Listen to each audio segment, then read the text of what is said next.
38. Mais cet état de dissociation et d'ineffectivité est lui-même un moment essentiel, car c'est uniquement parce que le concret se scinde et fait de soi un ineffectif qu'il est ce qui se meut. L'activité de dissociation est la force propre et le travail de l'entendement, de la plus étonnante et de la plus grande puissance qui soit, ou, pour tout dire, de la puissance absolue.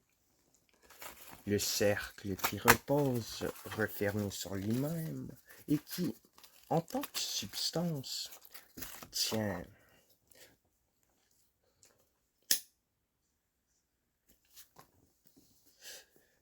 tous ces moments,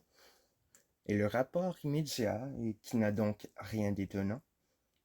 mais que l'accidentel en tant que tel, séparé de son milieu ambiant, que ce qui est lié n'est réalité effective que dans sa connexion avec un autre, acquiert une existence propre et une liberté dissociée. Cela, c'est l'énorme puissance du négatif, c'est l'énergie de la pensée du pur je,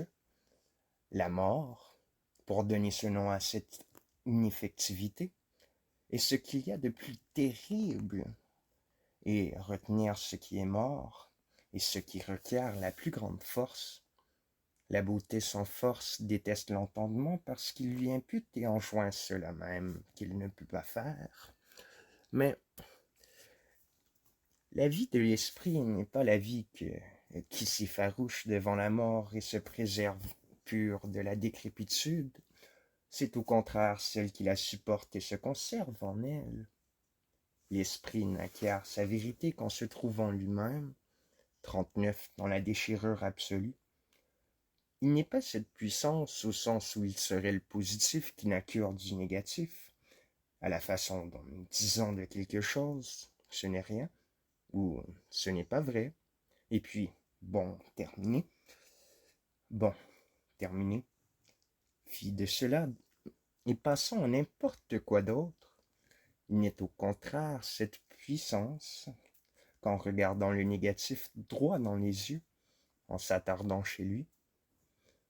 ce séjour est la force magique qui convertit ce négatif en être, et cette force est la même chose que ce que nous avons, de ce que nous avons nommé plus haut le sujet, lequel, en donnant dans son élément existence à la déterminité, abolit l'immédiateté abstraite, c'est-à-dire qui ne fait qu'être tout simplement, et par là même est la substance véritable, l'être, ou l'immédiateté, qui n'a pas la médiation à l'extérieur de soi, mais est elle-même celle-ci. Que le représenté devienne propriété de la pure conscience de soi, cette élévation à l'universalité générale, n'est que l'un des côtés, n'est pas encore la culture achevée. La nature des études dans l'Antiquité les distingue de celles de l'époque moderne en ce qu'elles étaient au sens propre le façonnement intégral de la conscience naturelle, en s'essayant spécifiquement à chaque partie de son existence et en philosophant tout ce qui arrivait. Elle engendrait en elle-même une universalité rendue agissante de part en part, tandis qu'à l'époque moderne, 40, l'individu trouve la forme sans médiation de son intérieur et un engendrement dissocié de l'universel, qu'une émergence progressive de celui-ci à partir du concret de la multiple diversité de l'existence. C'est pourquoi le travail ne consiste pas tant, aujourd'hui, à purifier l'individu de la modalité sensible, immédiate, et à faire de lui la substance pensée et pensante, qu'à rendre au contraire l'universel effectif et à lui insuffler l'esprit en abolissant les pensées déterminées solidement établies. Mais il est de loin plus difficile de rendre fluides les pensées solidement établies que l'existence sensible. La raison en est ce que nous avons indiqué antérieurement. Ces premières déterminations pour substance et éléments détermination sensible, non que l'impuissante immédiateté abstraite, ou l'être en tant que tel.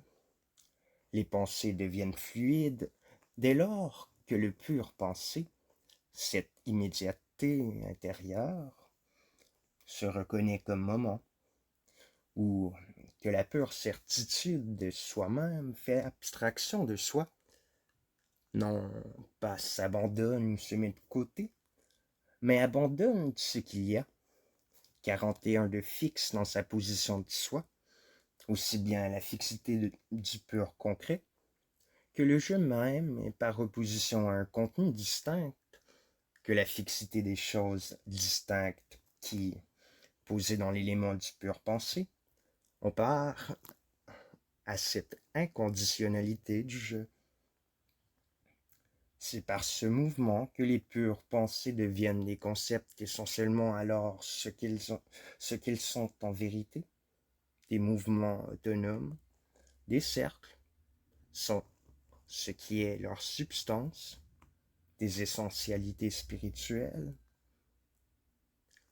C'est ce mouvement des essentialités pures